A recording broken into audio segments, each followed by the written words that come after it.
Last year, at the beginning of June, my grandparents asked if I could house sit for them while they were away. They were real active in their old age. Since they'd retired, they liked to go on these month-long trips around North America in their RV. They offered me some money to boot, and the promise of easy cash isn't something I often turn down, especially not when I'm unemployed. Plus, getting to spend a couple of months in a nice 2-story house down by the beach. Everything was lining up to make for a chill, awesome summer. A couple of days before I was set to take up residence in my grandfolks' house, my mum came into my room while I was packing. She touched me on the shoulder and said, a little weakly, "You know, you can always come home if you change your mind about staying there." "I know, Mum," I replied, a little puzzled. She hugged me around the waist and put her head to my chest. "I love you, kid," she murmured. I thought she was just being overly emotional about not seeing me much for the next few months. In retrospect, I thought of a lot of things that turned out to be wrong. By the time I got to my grandparents' house, they'd already started out on their trek around the country. There was a note on the dining room table telling me about where to find grocery stores in their neighbourhood, some good local restaurants, cool things happening at the beach in the next few weeks. Pretty basic stuff. There was just one weird sentence at the very end. If you see anything that looks amiss, it's probably that way for a reason.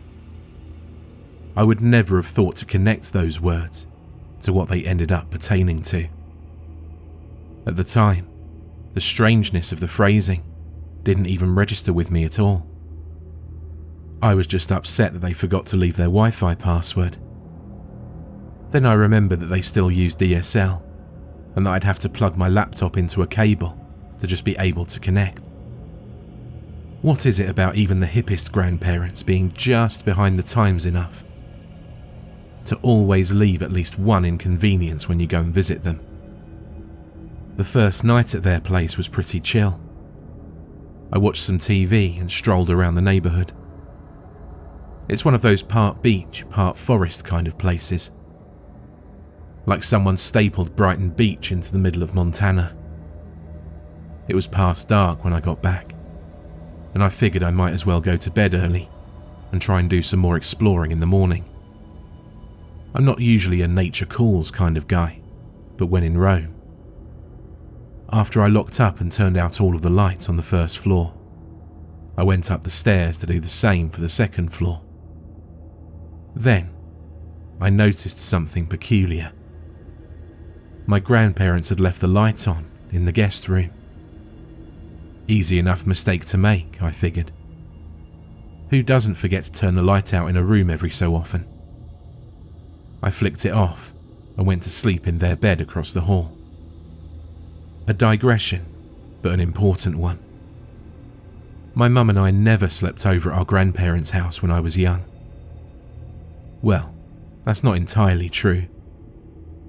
The rare nights that we would sleep over, we'd sleep in their RV, me in the bed and her on the couch. I didn't think much of it at the time, since getting to sleep in a big car is something any little boy would find perfectly agreeable.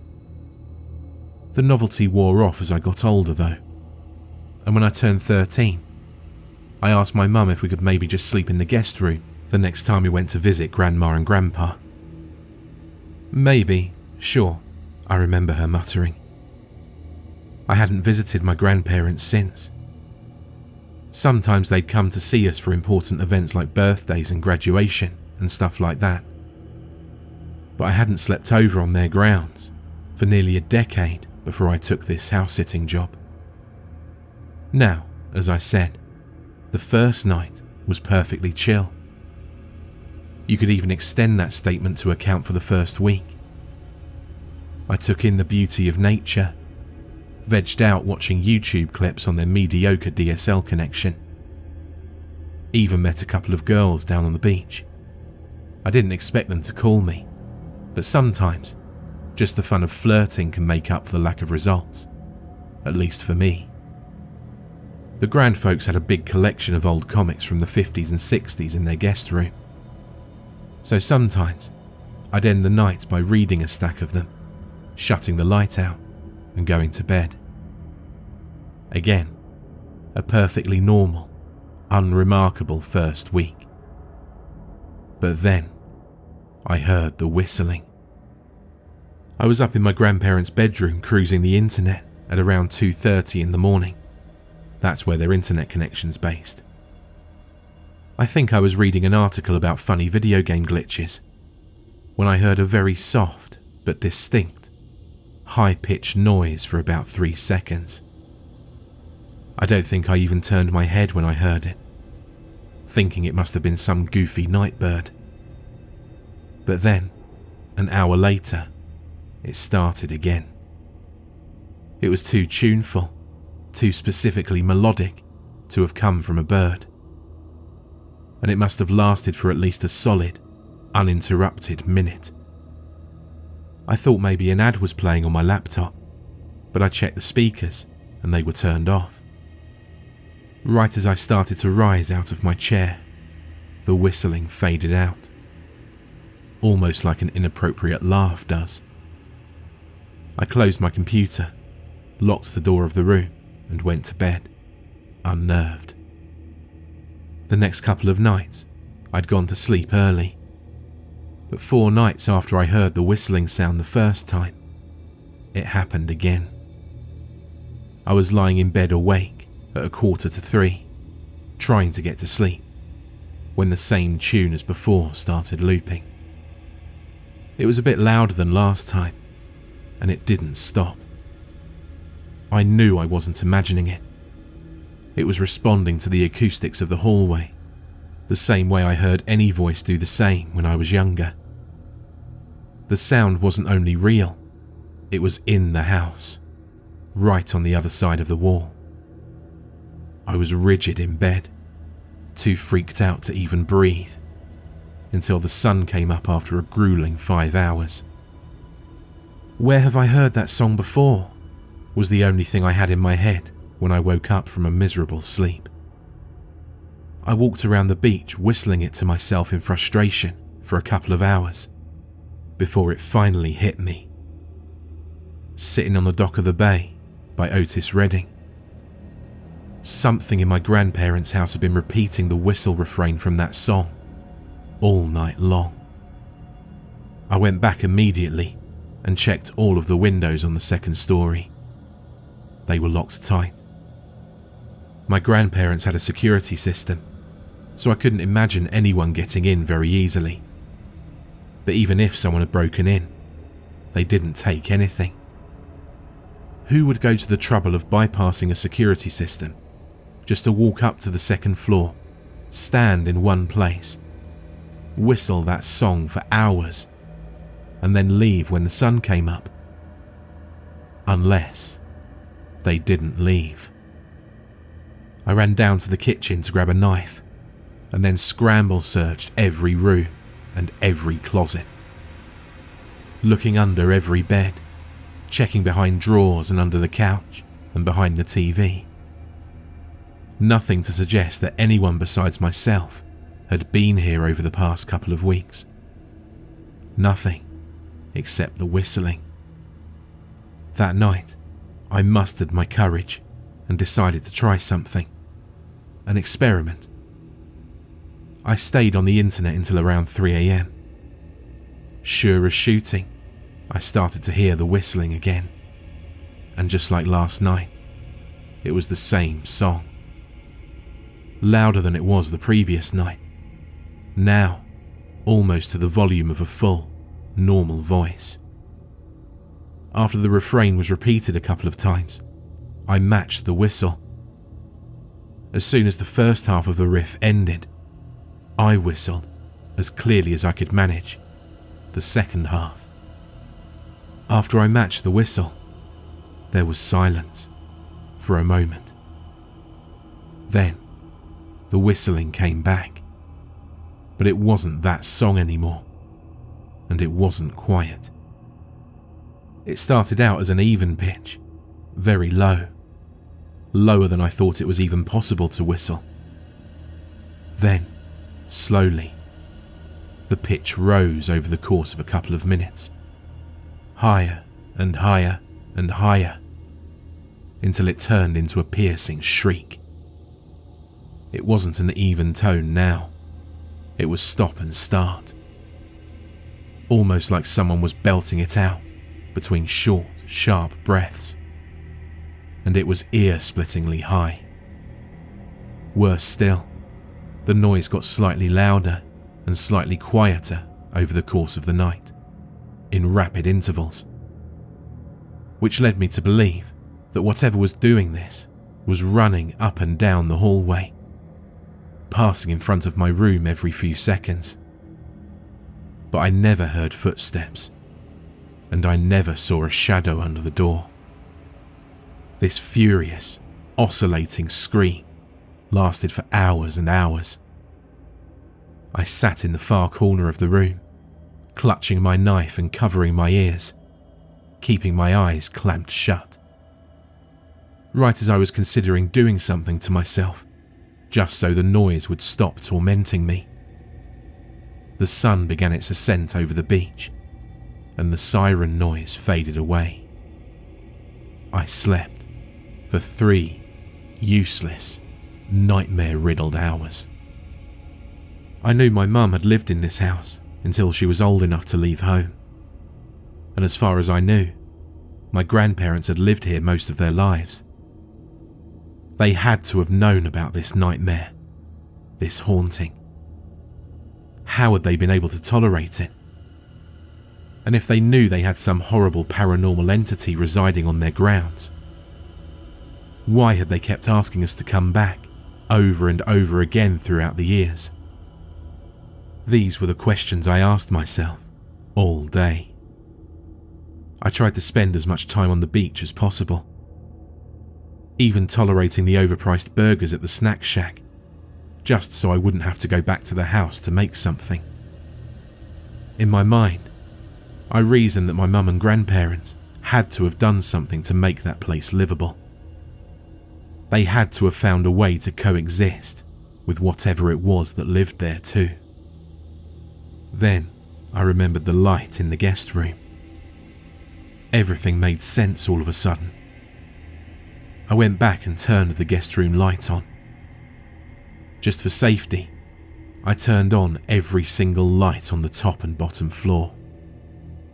My understanding of whatever this thing's logic was led me to think that it couldn't come out if there were lights on. And since it lived in the guest room, it wouldn't be able to leave if the lights were on everywhere. Even though I'd have to adjust to sleeping with the lights on in my grandparents' room, I figured I'd found a way to make this thing's presence a non-issue. My grandparents could deduct the whomping electric bill out of my salary for all I gave a damn. It happened later than it had before, at 4 in the morning, and at a boisterous volume. The next song it decided to whistle was the vocal melody to My Favourite Things from The Sound of Music. That moron. Not only did it change its tune, it lulled me into a false sense of security, thinking that I'd had it beat after it failed to show up at the same time it had in the past. But it whistled, and the lights burned on, and the sun rose, and I gave serious thoughts to drowning myself in the ocean. Maybe it was a mistake to have engaged with it, and that was why it wouldn't leave now, even with the lights on. Maybe when I addressed it, I invited it into the house proper. I never figured it out for certain, because I was never able to make it stop. I didn't make the mistake of responding to it for a second time, so it never changed the song again. And it always started at around 4 in the morning. The same song, all morning, every morning, as performed by a murderous, wrathful spirit. For a while, I came up with a consistent way to bypass it. I just go to sleep early and pray to God that I wouldn't wake up between 3 and 4. And that actually worked for a little while. If I went to bed at around 10 and slept through the night, I didn't hear the whistling and no harm came to me. For the most part, this idea worked out for me for a couple of weeks. However, one morning at around 9 a.m. in the middle of July, I woke up and my door was open by just a crack. I'd shut and locked my door every single night for a month. I remembered the sound of the door shutting and the lock clacking every night before I went to bed, including the night when the thing had opened it. Did it stare at me while I slept? Did it sing me a lullaby? This was the last straw. I sat up and broke down crying. I'd run out of strategies, I'd run out of battle plans, and I'd run out of appeasements. Now the thing was just toying with me, mocking me, showing it could get to me whenever it wanted, asleep or awake, lights on or lights off. I asked what it wanted in agonized terror, screaming at the top of my voice. Nothing responded, of course. It was the morning, and the thing wasn't out and about yet, to my knowledge. Groggily, miserably, I dragged myself out of bed. When I got to the hall, I saw that the door to the guest room was cracked open as well. I'd kept it closed, locked from the outside for the last month, like I had done for every other room. Why did it open that door too? What could it? Oh, of course. I understood. I had a normal day. I ate my breakfast. I strolled through the woods. I took a great picture of the sunset over the ocean. And when I got back, I watched TV until around 2 in the morning. Then I went up the stairs and I got into my pajamas. I brushed my teeth and went to the bathroom. I went into the guest room, got under the covers, and went to sleep. The whistling stopped completely. For the rest of the time I was at my grandparents'. When my mum came to pick me up at the end of August, I told her I had a great time. On the drive back home, she told me that Grandma and Grandpa had sent me the money for the house sitting, with a simple, handwritten note that said, "Thanks." She hadn't been able to get in contact with them over the phone for the last couple of weeks, but when she last called, they said they were in Colorado and having a great time. A month later, my grandparents still hadn't come back. A month later, the whistling started again. I was in my bed trying to go to sleep when I heard it. "Fly Me to the Moon" by Frank Sinatra. Just outside my door. I think my mum heard it too. I heard her crying. "Not this," I heard her sob. "Not here. Not again. Please." I saw my mum at the dining table the next morning, pale and haggard. She hadn't slept, looking at me with a mix of panic, exhaustion and fear. It's an expression I imagine she wore many times when she was young. "Kid," she whispered, "what did you do?" I looked at her, wanting to cry, heavy with guilt.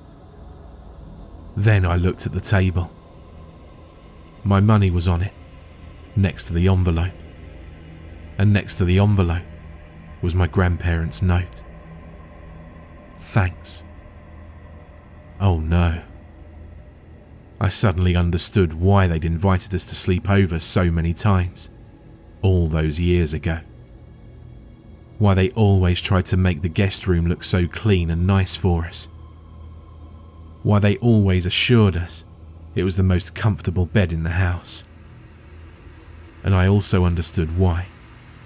I was so very sure that they would never come home from their RV trip for as long as they lived. For more terrifying creepypasta horror stories, check out the playlist or the video on screen.